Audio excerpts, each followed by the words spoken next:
George Romero was one of the best horror directors of all time. He created films that terrified, entertained, and thrilled. George Romero is responsible for the modern zombie as we know it, the recently deceased returning to life to feast on the living. Romero created 6 films around this idea and inspired thousands more. I want to talk about the original trilogy spanning from 1968 to 1985, rather than a sequel trilogy as I don't care for those movies at all. I'm sure they definitely have their audience and I would love to see someone else explain why they love those movies. But today I want to explain why I love these 3 horror masterpieces. But before we can talk about Day of the Dead, or feat about the leftovers of society, the real scum, Dawn of the Dead, a film about the dangers of consumerism, and arguably the best zombie movie ever made, we have to talk about Night of the Living Dead, a horror masterpiece.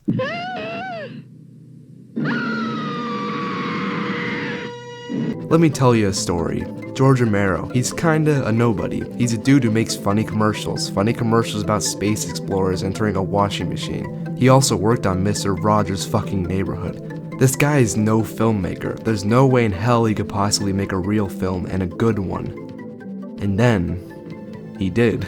I started to drive. I just plowed right through them. George had a small group back in the day that would make commercials of different products and brands. They were getting paid decently and decided, hell, let's make a movie, but about what? One of Romero's favorite stories was a little one called I Am Legend, a story about the Earth being overrun by vampires, and the last man on Earth tries to stop them, only to realize by the end, they weren't the real monsters, he was. He was attempting to destroy the new population of Earth.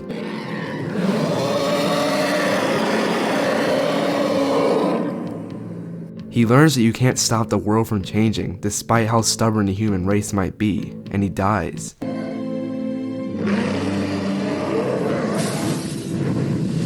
The last of his kind, in a world that is no longer his. That's a pretty good story, right? Well, Romero thought so, and he wanted to make something similar. But he couldn't just rip off something that already existed, he had to put his own spin on it. So he came up with a rather simple idea. Instead of vampires, what if they were the reanimated corpses of the dead, who seek to kill and eat the living? Little did he know at the time, he was gonna change horror forever. Oh, my guys aren't vampires. They certainly aren't When you think of monsters, what do you think? Vampires, Frankenstein, werewolves, and probably zombies, ghouls, the living dead. And that's all because one film. One 52-year-old film. Isn't that crazy? Now granted, zombies existed before, but the way we know them now is all due to George Romero. He wrote a screenplay and all his friends got to work. The fact that this film even exists is kind of a miracle. A small group of creators realized the commercial business was unreliable and creatively draining, so they came up with a plan. If 10 of them all contributed $600, they would have $6,000. $6,000 enough to make whatever they possibly could. They went over every genre, considered every option, and ultimately decided they wanted to create a horror film. They looked at the horror films at the time, the over-the-top and simply comedic films they were, and realized they could do better. They could make a film that would terrify the audience no matter the age and no matter the demographic. They would create the best horror film they could, and they would do it with every bit of effort and money they could gather. Their plan was to keep things simple, do enough to scare the audience but never dig themselves in a hole budget-wise. They used a farmhouse in the middle of nowhere, and they would film whenever they could. They would film for a couple days, then make a commercial for profit, then they would continue filming with the funds they gained from the commercials. This gradually built up the budget over the shooting time. They worked with everything they had. They didn't have the budget to fake things. You want to blow up a car? Just set it on fire and film the fucking thing. You want to have a gruesome murder scene? Just cover the actress in fake blood and add some wacky sound effects. They weren't able to pull off the gore effects they have in the sequels, so they had to edit the scenes to make it look like what we were watching was real. They had only one camera to capture everything, so that's why we have so many magnificent handheld shots that fit the tone of the film perfectly. This film is a definition of doing everything you can with nothing, and my god, I feel so inspired watching this film. This film proves anything is possible with just a little effort. The filmmaking isn't the only impressive feature of this film. They're coming to get you, Barbara. The film is genuinely frightening, and a lot of the horror still holds up today. Just take the opening scene for example. The scene is iconic not only due to the first ever zombie appearance, but due to the wonderful dialogue mixed with the overall atmosphere of the scene. We're either going to have to move Mother out here or move the grave into Pittsburgh. The slow build-up to the reveal of the zombie is simply magnificent. We learn so much about these two siblings in this scene alone. Johnny is a carefree and sarcastic guy who tends to be annoying and overbearing. He often presents himself as impatient and rude. We also get hints of his character visually, like the tie he's wearing to his father's fucking grave. It represents his more outward personality, whilst Barbara is more quiet and laxed. You're ignorant. They're coming for you, Barbara. Johnny mocks his sister for her fear of graveyards, and even involves a man he doesn't know. Look, there comes one of them now. That's not to say he's a complete douchebag though, as he defends his sister from a guy who's trying to fucking kill her, and he eventually dies for her. Can we just appreciate how good the zombie reveal is? He doesn't scream loudly to alert them to his presence, he doesn't moan or anything. He looks like a normal ass dude until he goes in for the attack. That's something I always loved about zombies, the fact that they look like us on the outside and from a surface level, but they are in fact not us. It's a lot better in the remake's approach where the zombie is introduced through a jump scare. Weird, huh? And he looks like a decaying nutsack. The silence of the creature and his emotionless eyes are terrifying, and the fact that he's able to give chase and use blunt objects to his advantage really seals the deal. This is just one zombie, and it's more terrifying than 300 in recent films. The film presents zombies in such a magnificent way, these emotionless beings who only want to kill and feast upon the living.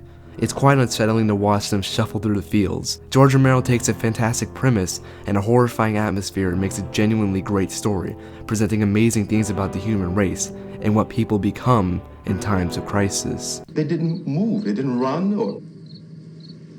Night of the Living Dead story is a commentary on human behavior when faced with crisis. The film follows 7 survivors in a very recent zombie outbreak, as they all fight to survive in a small house. The characters are constantly going back and forth, arguing to the point of screaming of violence Yeah, something like on how they should handle the situation. Ben is viewed as our central protagonist after his introduction.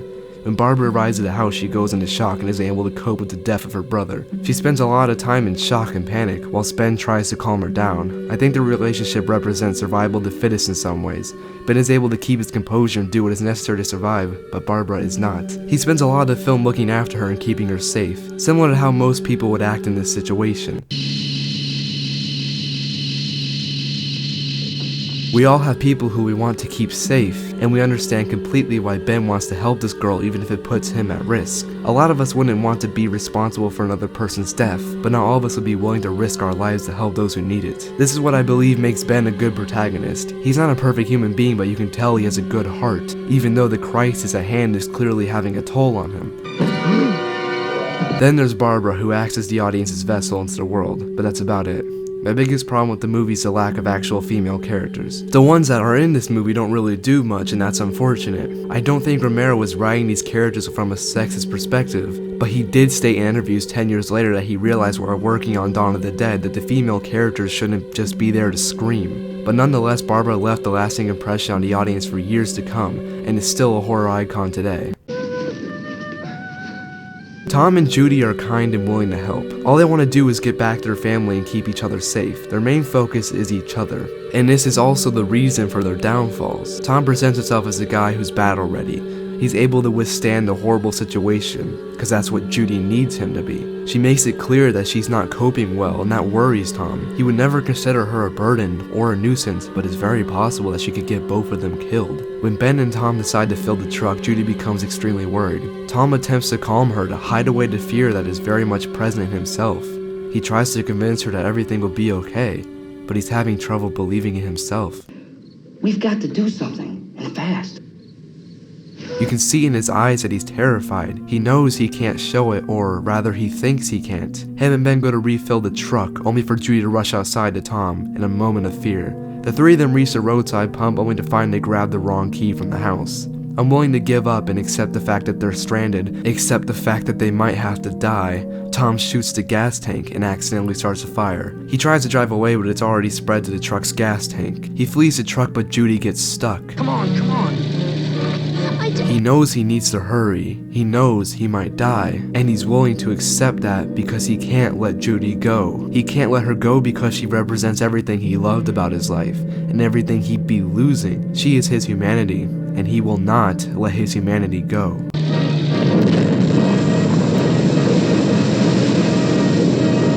They both die in a horrifying explosion, and Ben is forced to watch as the truck becomes devoured by the flames. He hurries back to the house, fighting his way past the ever-growing number of the dead, only to find the door locked by no one other than Harry. Harry has presented himself as an antagonistic character the entire film. He makes it clear from the beginning he only cares about his family and himself.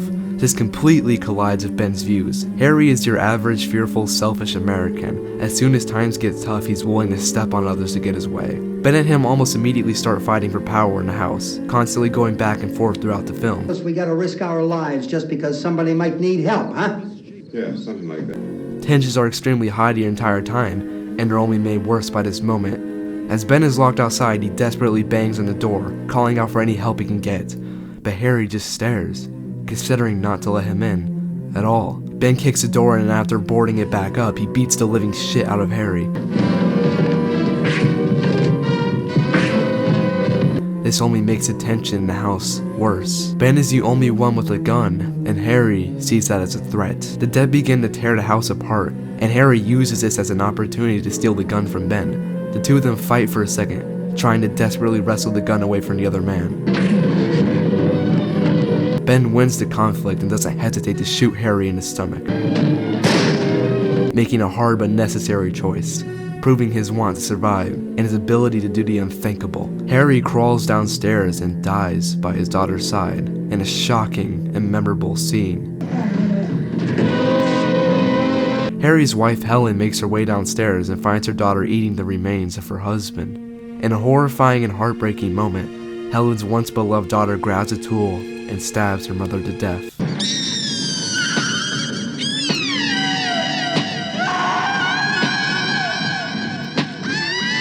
And the most iconic and amazing moment in the entire film was born. The dead continue to make their way inside as Barbara finally snaps out of her trance. The dead break through the defenses, and at the front of the pack is no other than Johnny. Barbara is stunned as she stares her once brother in his cold, dead eyes.